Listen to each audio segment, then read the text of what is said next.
Can anybody tell me one of the safety rules of bow hunting? Start us off. Stacy. Always be 100% sure of your target. The primary goal of hunter education since its inception in the U.S. in 1949 has been to promote safety. The program has succeeded dramatically in reducing hunting accidents, but has broadened its emphasis to include other important goals, such as promoting ethical hunter behavior, wildlife conservation awareness, and appreciation for wildlife resources. Austin's wearing our full body harness. We've got it adjusted. Most states require hunter education for newcomers to the sport, and every state offers an approved course. A law passed by the Kansas legislature in 1972 made hunter education mandatory in our state. Anyone born on or after July 1, 1957 must complete a hunter education course before hunting in Kansas. If I walk up to Alex and hand him a firearm, what's the first thing he should do? Point it in a safe direction. Point the muzzle in a safe direction, right? Shortly after hunter education became mandatory, professional educators serving as volunteer hunter education instructors saw the benefits of incorporating hunter education in their schools. Not only did it provide a means for students to obtain their hunter education certifications, it also offered opportunities to incorporate life skills instruction in ethics, wildlife management, and conservation. Tonganoxie Junior High School incorporated hunter education in their physical education program in 1978. Principal Steve Wolf shares some of the benefits and challenges of offering such a program in public schools. As a principal, I'm looking for a low-maintenance program. I don't want anything that's going to cause a bunch of disturbances. I've got enough to deal with as a principal anyway. And this program has been amazingly low maintenance. If anything, it's allowed me an opportunity to become involved and do some things that I've not done before as a principal. And you know, the program's there, it's a package, it's run through our PE program. I was concerned at first when we were doing this that I might have a lot of parents involved in meetings, and nothing. We cover it a little during our site council meeting, just to remind people this is what we're doing, this is why we're doing it, and it's great. We've had a little coverage through our newspapers in the past years. It's been 7 or 8 years ago, but it's all been very positive. And so as a principal goes, it's low maintenance, but it's high reward because we're keeping kids safe. Wellsville's USD 289 also incorporated hunter education in its curriculum in 2002. Offered as an elective to middle school students, hunter education has proven to be a successful and popular program there, according to Marlow Westerbeck. We started our program in 2002 at Wellsville, and it originally started out as a 9-week course as a middle school elective. We've since modified the curriculum a little bit to fit in with some of the other rotation that our middle school students do, and it's now on a 1-semester course, first and second, 2 a year. We run through approximately 20 kids a semester. Once again, as I said, it's an elective for our kids, so it's optional if they want to take it or not.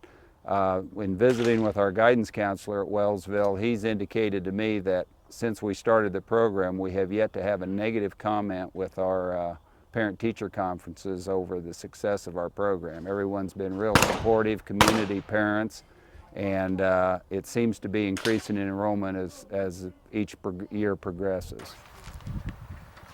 Impressed with the success of Wellsville's program, Central Heights Middle School in Richmond offered hunter education to its students for the first time in the 2005-2006 school year. Offering students instruction in safe firearm handling, along with the added benefit of providing hunter education certification, are key reasons Principal Buddy Welch supports offering the course in his school. Our students basically have had difficulty for the most part receiving this course to receive their certification for hunter safety through the counties. They are offered at different places, Paola, Ottawa, Garnett, but being in a rural area as we are and all the activities that we're involved in on weekends, our students have had a tough time receiving that certification. And that's the main thing that initiated this program. Mr. Meyer had came to me, said he would be willing to get certified and teach the course. And with those two, him being certified and being able to teach the course, and our students getting that opportunity to take that course here at school on school time, has been a great benefit for our students here at Central Heights. Safety is on. Okay. Remember, you want to match this up with the V-notch in that and point The it. people who ultimately benefit from hunter education instruction, the students themselves, have their own unique views of the advantages of hunter education in their schools. I think it's better to have it in school because you get to have like more of a hands-on, and you actually get to take it. And sometimes you can't even take it outside of school because I never had really a good chance to take it outside of school. And when I came to Tonganoxie, I found out you could take hunter's education, so I knew I was finally going to be able to get it when I got here.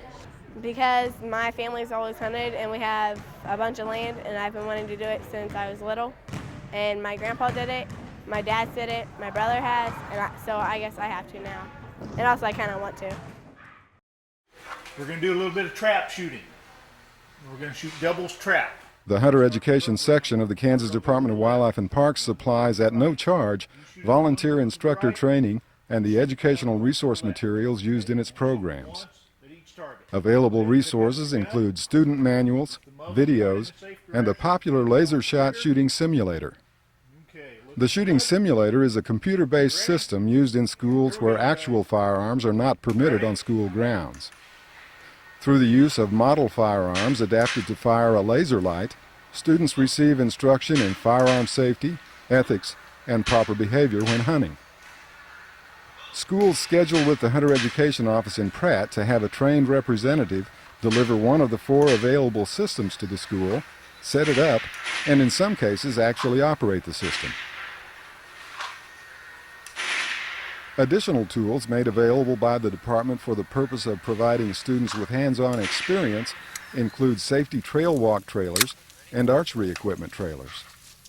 Instructors use equipment from the trail walk trailers to create simulated hunts in which topics presented in a classroom are put to practice in the field. Effective pop-up simulations of flushing pheasants, a hunting dog on point, and actual fence crossing exercises are just a few of the innovative teachable moments instructors have created using equipment contained in the trailers. Simulating a landowner-hunter encounter provides students opportunities to practice ethical decision-making, communication, and people skills. Community involvement has been a key element in the decades-long success of Kansas Hunter Education Program. Mechanics, bankers, farmers, teachers, law enforcement officials, and others have served as volunteer instructors in hunter education classes around the state. These volunteer instructors often call upon others in their community to share their expertise. For example, a volunteer instructor with limited knowledge in muzzleloader hunting may call upon a fellow citizen active in muzzleloading or historical recreation groups to present information on the subject and discuss its contribution to our state's and our country's past. History is just one of the Kansas State curriculum standards the contents of the Kansas Hunter Education Program satisfies. As Tonganoxie Junior High School staff have discovered, the program easily fits Kansas physical education standards as well. Hunter education can also be applied to curriculum standards in civics, government, and science. You know, as far as tying into the curriculum standards, it really helps us a lot because it gives us something that's meaningful for kids to be able to tie into through safety issues as well as physical exercise type issues where they're going through drills in the classroom and working on walking. And also, when we start looking at lifetime type skills, those are things that they're going to be able to do after. It's a rarity that any of our kids will be in a good dodgeball game or kickball. Kickball, wonderful thing in PE for people, and we've all done it. But this is something that ties in as a lifetime activity and lifetime sport that we can train kids in to do safely. So it makes our program more meaningful as we tie into those state standards. To learn more about the Kansas Department of Wildlife and Parks Hunter Education in Our Schools program, contact the Hunter Education section at 620-672-5911. Nothing to it, right?